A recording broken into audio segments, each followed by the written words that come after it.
Good evening, everyone. Thank you for having me here.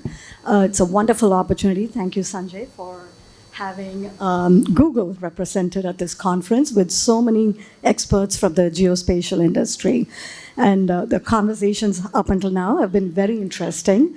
And hopefully we can share a little bit about how we're thinking about the Make in India initiative and how Google is investing in that initiative. The Prime Minister has been focused on transforming India with his Digital India vision. He pushed us to continue making in India, designing in India. We are proud to now make our Pixel phones manufactured in India. He is really thinking about how AI can transform India in a way that benefits the people of India. He challenged us to think about applications in healthcare, education, agriculture, and he's also thinking about the infrastructure of India, be it data centers, power, energy, and investing to make sure India can transition. And we are proud to be partnering with India. We are robustly investing in AI in India, and we look forward to doing more. We have several programs in partnership with METI, the Agriculture and Health Ministries, the central and state governments, and we look forward to doing more in India. Yes, this is a clip from just about a week ago where our CEO Sundar Pichai talked about all of the ways in which we are investing very broadly in multiple industries and very deeply, specifically in India. We've got several teams in India in several locations that are actually working on exactly what we've been asked to do, which is investing AI and AI-based technologies in India. This is a little report that we recently launched, and it talks about the potential for economic development in India to the tune of about 34 lakh crore. And this is by bringing in AI and combining it with several different industries that we are partnering with right now to actually build skills, to build infrastructure. And some of those industries, and partnerships include government bodies, NGOs, academia. We're working with startups. We're working in verticals such as sustainability, mobility, agriculture, financial services, education, healthcare, and more. And this is our commitment to India and to invest deeply and broadly. But today I will talk a little bit about how Google Maps, specifically in the geospatial sector, how we are innovating in India, for India, and a lot of those innovations are actually serving global nations.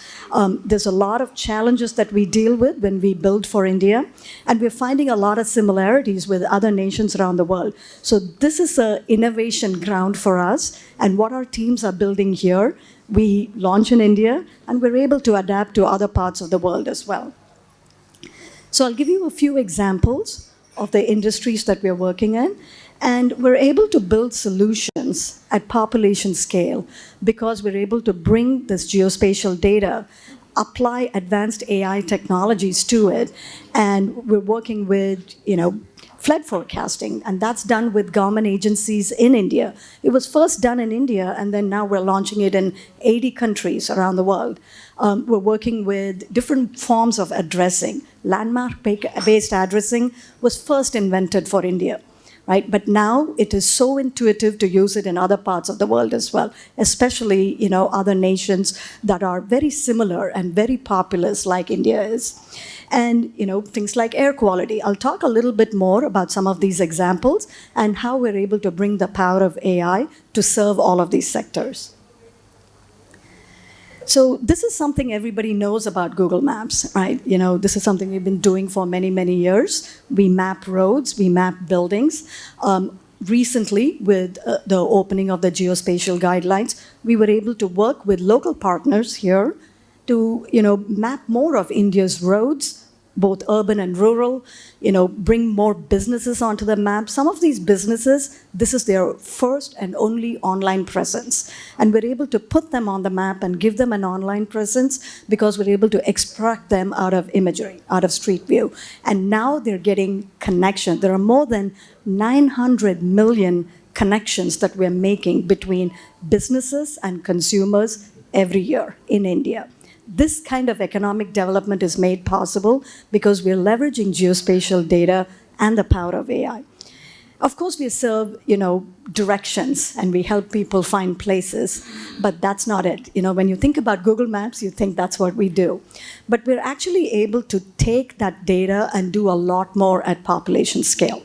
So here are some ways in which we are doing that. So we recently did a project with City of Bangalore on traffic light optimization. And by doing that, we were able to reduce congestion in intersections where we applied AI to tune the traffic lights. And because of that, we are able to realize carbon emission savings. When fewer vehicles are stalled and waiting at these intersections, that reduces emissions. We introduce fuel-efficient routing. We work with several agencies and standards bodies to tune these algorithms. And by asking all consumers, and especially in a country like India, where you have hundreds of millions of users using Google Maps, we're able to deliver tons, 26 lakh metric tons of carbon emission savings annually. These are big numbers, and we are committed not just to help users drive from point A to point B. We are committed to clean mobility. Taking this a step further, with all of this data, we're able to power health and safety applications. Flood forecasting was actually done by our research teams in India for India to start with. Nearly 200 million users get notified and alerted about floods every year.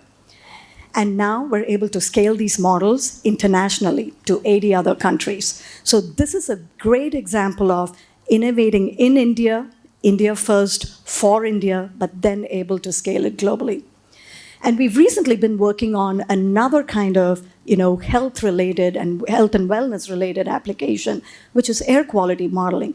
We're partnering with local partners here. We've added hyper-local sensors in 140 cities, so we can actually alert people about unhealthy air quality conditions before they set out and go out there. Agriculture, you heard that in the video. We've been asked to partner with several agencies on, helping agricultural applications and bringing large data sets and the power of AI together. And recently we announced some APIs that other entities, third parties, can actually use to help do digitization of agriculture, whether it is crop yields, whether it is figuring out how far they are from water supply, mapping things out so they can get better infrastructure and better support.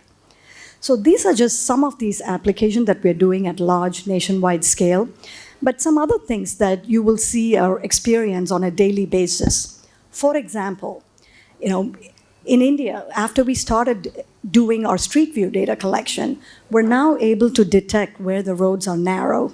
And we actually built two-wheeler mode first for India, many years ago, actually. And now we've scaled two-wheeler mode to other parts of the world.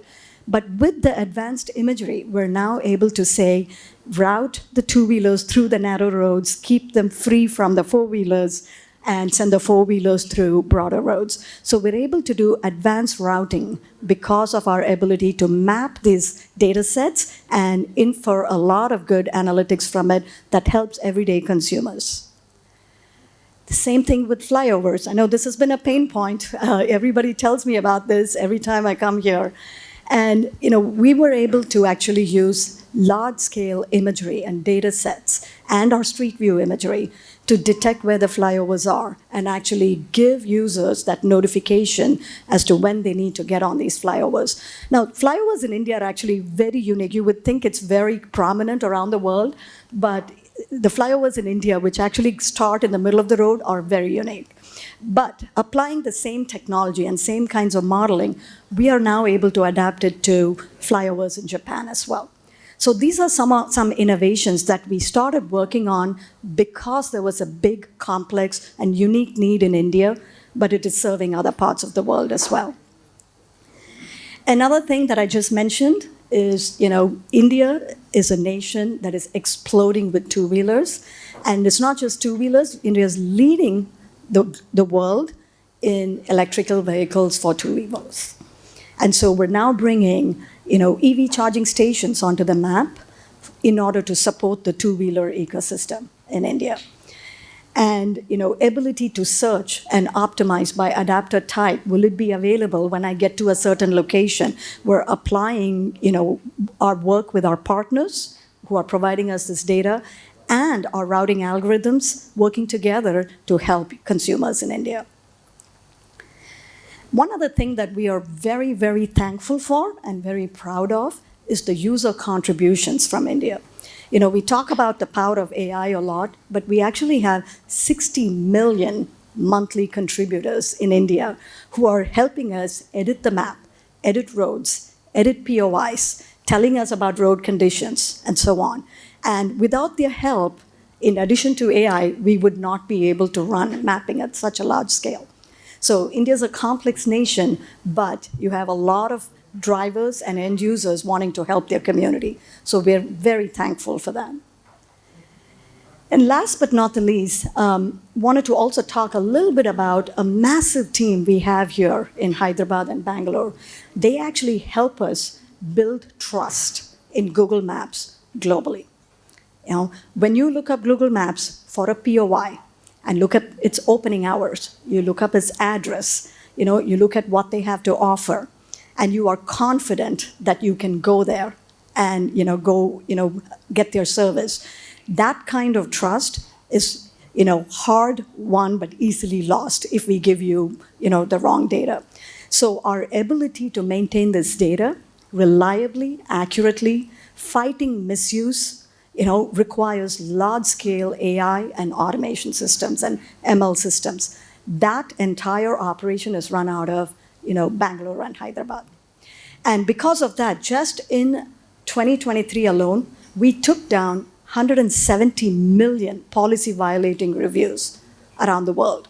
So this is a massive operation, the combination of our analysts as well as our AI models running 24/7 to give you the most reliable and accurate data in Google Maps. So this is just a few examples of how we're investing with AI in the geospatial sector. I know this will not be possible without so many of our local partners, so many government agencies we work with, NGOs, academia, our research institutions, and so on. So we're very thankful for giving us the opportunity to innovate in India, for India, and then take it to the rest of the world. Thank you.